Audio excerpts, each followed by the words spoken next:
সহিহ বুখারী 6502 নম্বর হাদিসে উল্লেখ করা হয়েছে, قال رسول صلى الله عليه وسلم إن الله قال من عادى لي وليا فقد أذنته بالحرب وما تقرب إلي عبدي بشيء أحب إلي إلى آخر الحديث।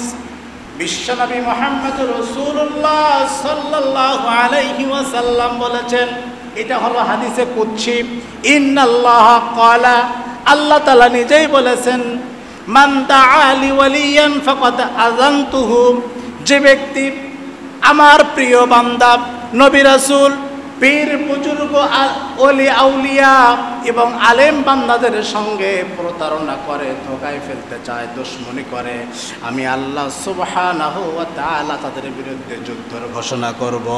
বলেন নাউজুবিল্লাহ।